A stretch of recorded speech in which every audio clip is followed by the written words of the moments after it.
How's it going, everybody? So let's continue on in Mark for the Sunday study.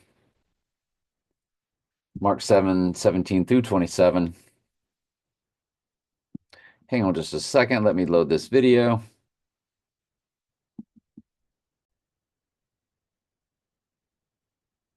All right. Got all that done. Thank you.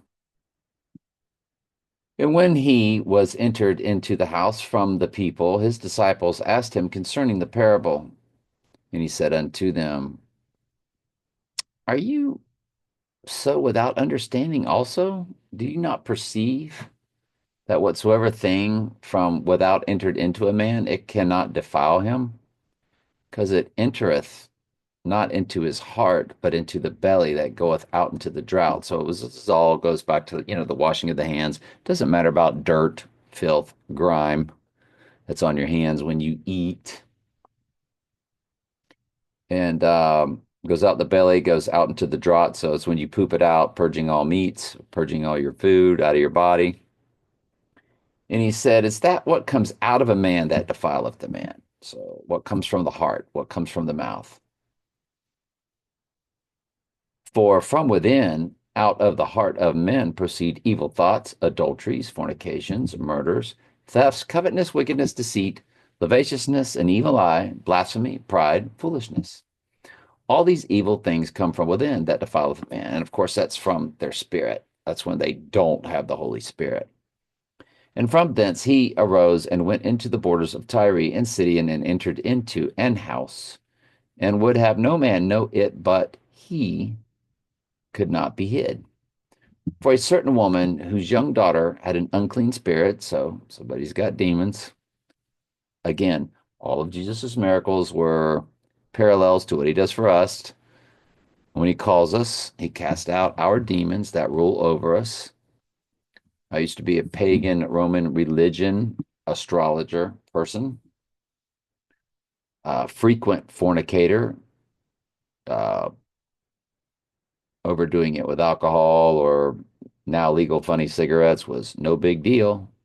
Happened quite a bit in my life before the Lord called me, um, from birth all the way through when the Lord called me, that is. Um, the woman was a Greek Cyphron. I just want to say Phoenician. I don't know what the Syro is by nation. And the Phoenician woman. So I don't know what the Syro is about, but okay. And she besought him that he would cast forth the devil out of her daughter. But Jesus said unto her, Let the children first be filled, for it is not meet to take the children's bread and to cast it unto dogs.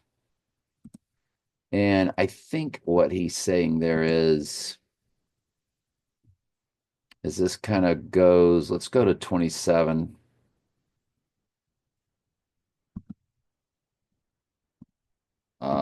Mark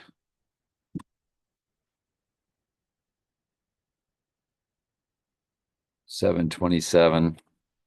And she's going to plead with him and say, even the dogs get crumbs.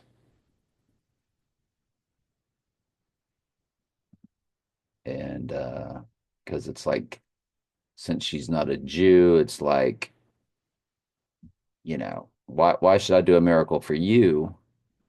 Because it's a big waste of time. And she's like, no, it's not. Jesus told her first, should I feed the children of my own family? In other words, the Jews. Oh, yeah. And it says, comma, the Jews. This isn't right to take food from the children and throw it to the dogs. And then she's going to talk about how, but even the dogs get the crumbs that fall on the floor. She replied, That's true, Lord. Even the dogs under the table are allowed to eat the scraps from the children's plates.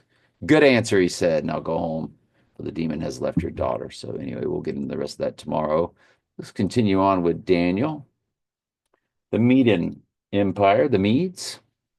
Then the presidents and the princes sought to find occasion against Daniel because he was the ruler of the kingdom, right? Under Darius the Mede. occasion against Daniel concerning the kingdom, but they could not find an occasion nor fault, for as much as he was faithful, neither was there any error or fault found in him. Then these men shall not find any occasion against Daniel, except we find it against him concerning the law of his God. Then these presidents and princes assembled together to King Darius and said unto him, King Darius, live forever. All the presidents of the kingdom and the governors and the princes and the counselors and the captains have consulted together to establish a royal statute to make a firm decree that whatsoever shall ask any petition of any god or man, so if anybody prays to any god or any man for 30 days, except for you, O king, because you're like a god, he shall be cast in the den of lions. Now, O king, establish a decree and sign it in the writing, that it be not changed according to the law of the Medes and the Persians, which altereth not. So once the king signs it, not even the king can change it. Wherefore King Darius signed the writing in the decree, because of course it filled his pride, because nobody can ask a petition of any god except for him. Now, when Daniel knew of this, that the writing was signed, he went into his house, and his windows being open in his chamber toward Jerusalem, he kneeled upon his knees 3 times a day and prayed and gave thanks before his God, as he did aforetime. We'll continue the story tomorrow. I'm glad you're here. I love you very much. Ask questions anytime. That's what I'm here for.